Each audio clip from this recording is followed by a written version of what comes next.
YouTube, what is going on, guys, and welcome back to another video. I hope you guys checked out the last video that's up on the channel, Manga Talks number 7, about Boruto chapter can't remember.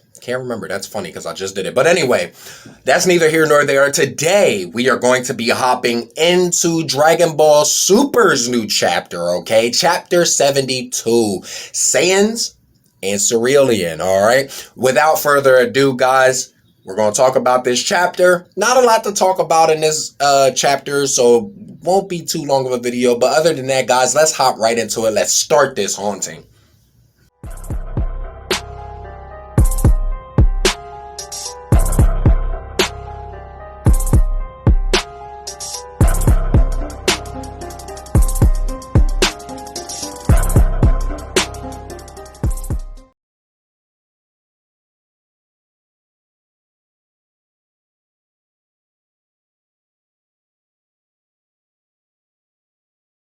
Hey, what's good? So we back at it. Okay, so after 18 days, okay, Goku and Vegeta and part of the Heaters clan have made it to planet Cereal, okay?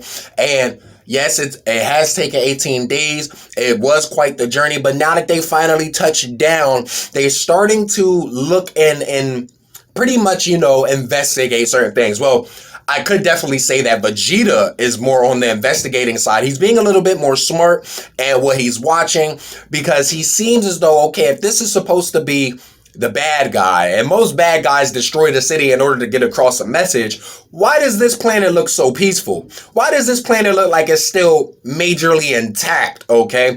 And with that being said, Goku, He's just ready to get down to the fighting, okay? Which makes me really believe that he's not really going to take this too much seriously until later on in this battle. Let's actually break down certain things that Vegeta is starting to catch wind of, which is they're in domes, okay? Not only that, but Granolah he has some sort of sniping technique, okay?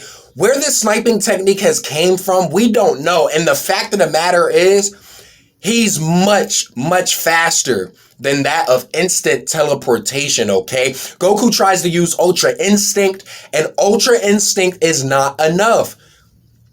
Does this mean that Ultra Instinct has finally met its match?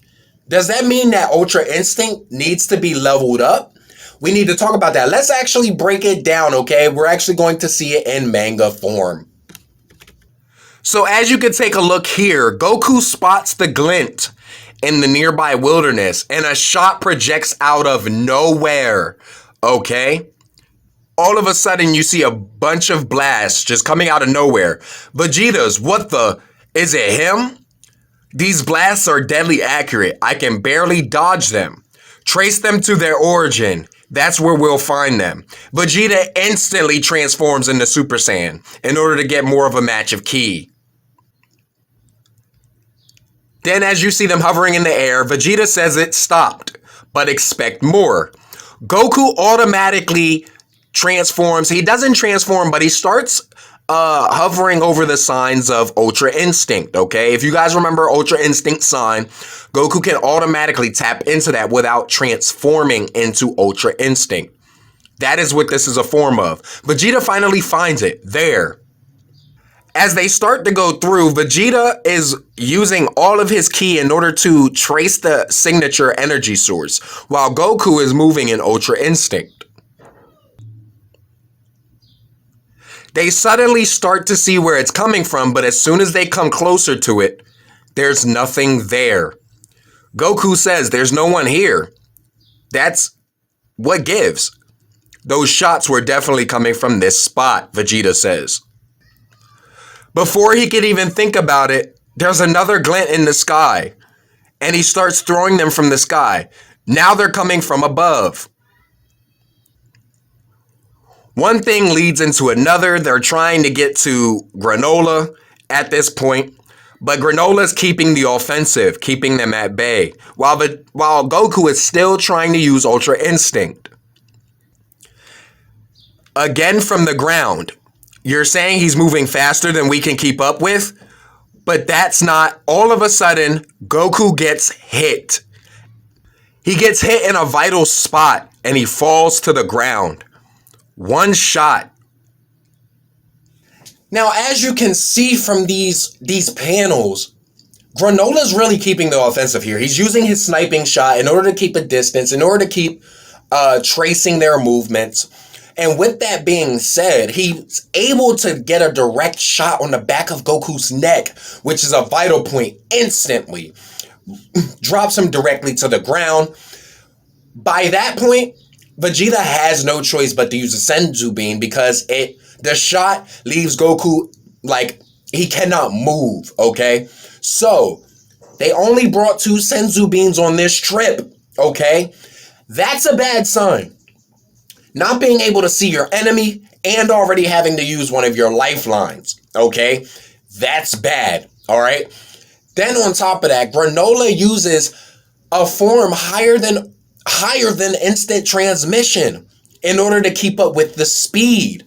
Goku figures out, he's like, yo, this is faster than my instant transmission. But because he was able to get so much power, he's able to move faster than the speed of sound and light at this point. That is what Granolah is able to do. And Ultra Instinct, in the base form that Goku is using it, cannot keep up, okay? That's a problem, all right? So as we continue on with the battle, we see that Vegeta, he starts to be a little bit more, he wants to take more of the, if we're going to Naruto, he wants to be more of the Sasuke right now. He wants to take more time to be like, you know what?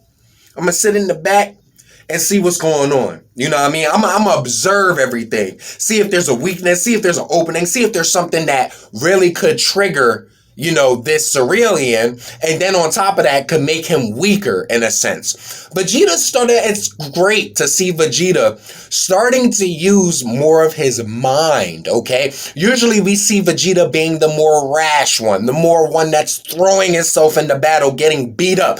I don't know if this is the length of Vegeta right now, but Vegeta said enough is enough of that, getting beat up, me getting thrown into the fray. Forget that. We're done here.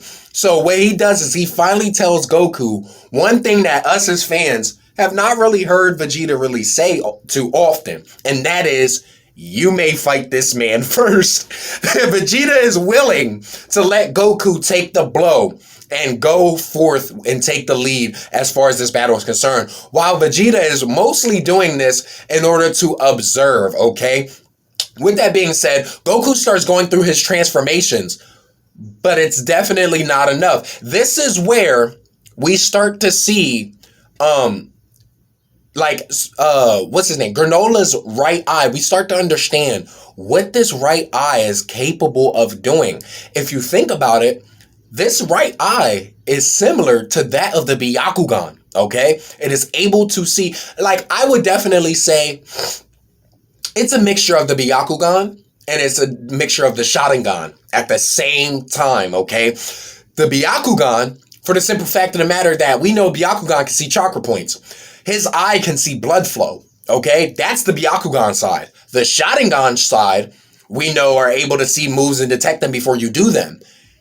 He was able to actually tap Goku while in Ultra Instinct form and knock him out of the form. So he knew the moves Goku were about to do before he even did it. Let me show you. Okay, let's start at this panel. So as you can see, Granola's up at the top of Goku, shooting down what seems to be sniper shots.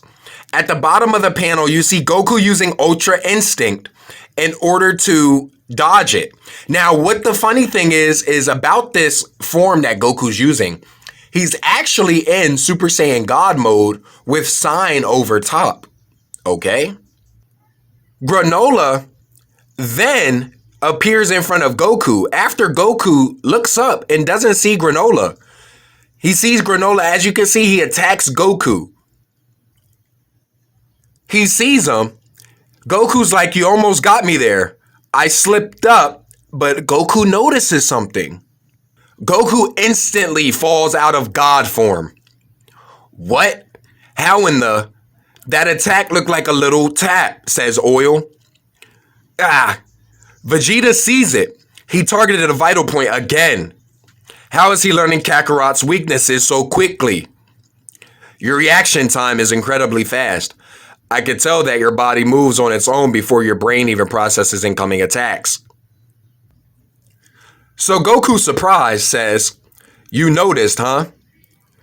However, even a flawless fighter cannot hide his vital points.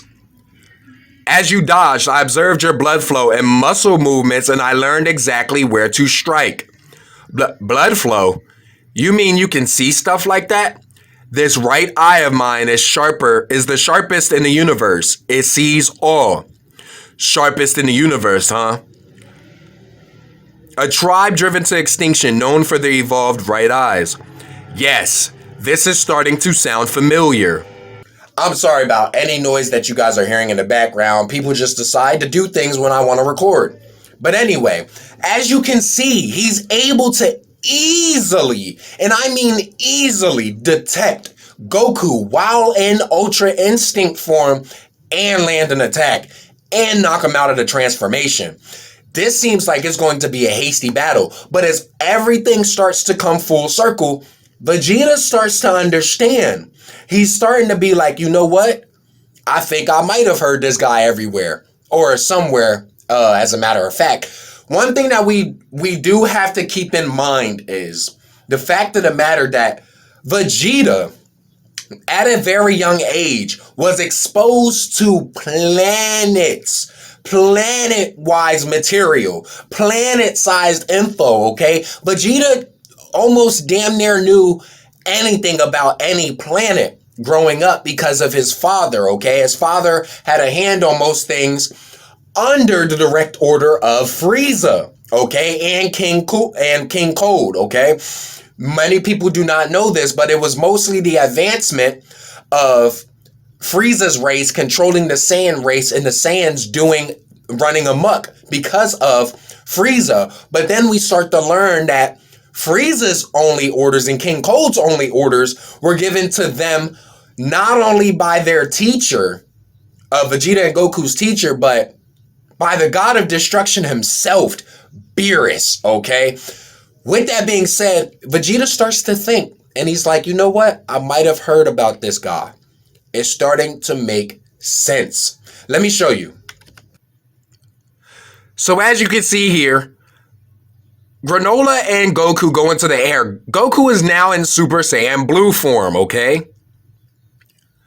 So as Goku and Granolah are up in the air, they're fighting. Vegeta's doing a little bit of investigation, okay? He feels the ground. Yes, I see. It's all making sense now.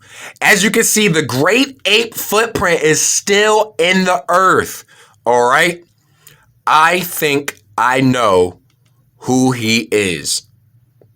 All right, so now that we're at the end of that part and we're ready to see what's going to happen in the next chapter, we do not know directly whether or not Vegeta exactly knows, but we do now understand he has an idea of exactly who this person and Granola's race might actually be. He might actually be able to tell the story of what's going on. But let's keep in mind, Granolah is not going to want to hear any of that. For the simple fact of A, he knows it's the Saiyans that destroyed his home. And B, why would he give up now? Because let's really think about it. Granolah only has 3 years left of his life. He traded in all of his life, mostly for the last remaining 3 years, in exchange for the power. He's not going to give up. He's not going to stop fighting this easily. He only has 3 years to live. My guess is Granolah is mostly going to die in this battle. He's going to, well, I shouldn't say this battle, but I should definitely say, like, if any death of Granolah is going to happen, it is going to happen in battle. He's not going to die of, oh, peaceful, blah, blah, blah, blah, he gets murdered. No, he's going to die in battle because he's not going to want to live the rest of his 3 years on Earth not doing anything. So let's really keep it a buck. That's out the window. Getting him to actually concede, that's out the window. He's just going to want to fight.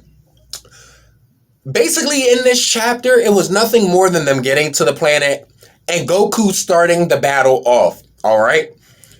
With that being said, there's so much that needs to be filled here, okay?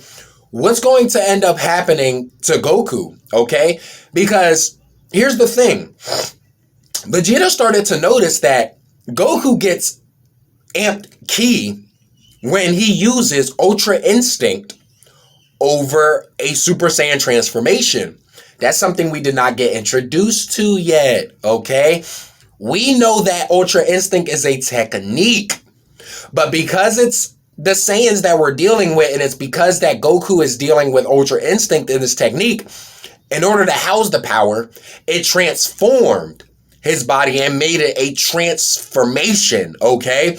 With that being said, it's still a technique, but because it's a technique, that doesn't stop Goku from being able to use it as such while in a transformation. So, here's the thing, okay?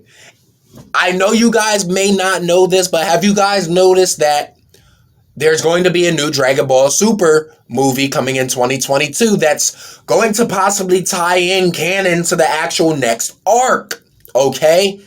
With that being said, I think this might be overdoing it a little bit, but do you think that we're going to see Ultra Instinct in the movie? Do you think that? And then with that being said, we know that Goku is able to push his limits, okay? In this battle, since we just got to see a certain glimpse of Goku in Super Saiyan God form using Ultra Instinct, will we finally get to see Super Saiyan Blue Ultra Instinct? Will we be able to see that? Because it is possible. It's possible. Who knows? Only the next chapter will tell. But guys, not a lot to talk about in this chapter. I'm sorry it wasn't too informative. I just wanted to break down certain things, have some questions. And this chapter was mostly just to fight and some investigation. Other than that, the rest of the heaters are on their way to the planet. Who knows, okay? Who knows? Vegeta's already catching wind that this might be bigger than just Granolah himself. But again, like I said, only the next chapter will tell. So guys, if you enjoyed this video, you already know what to do. Don't be afraid to hover and haunt that like button. Subscribe today to become part of the Soul Gang Team Nephilim. Let's get it. Tap that notification bell to know each and every time that I upload it. Guys, remember to be good at the game, you gotta kill with skill. And until our next nightmare, peace guys.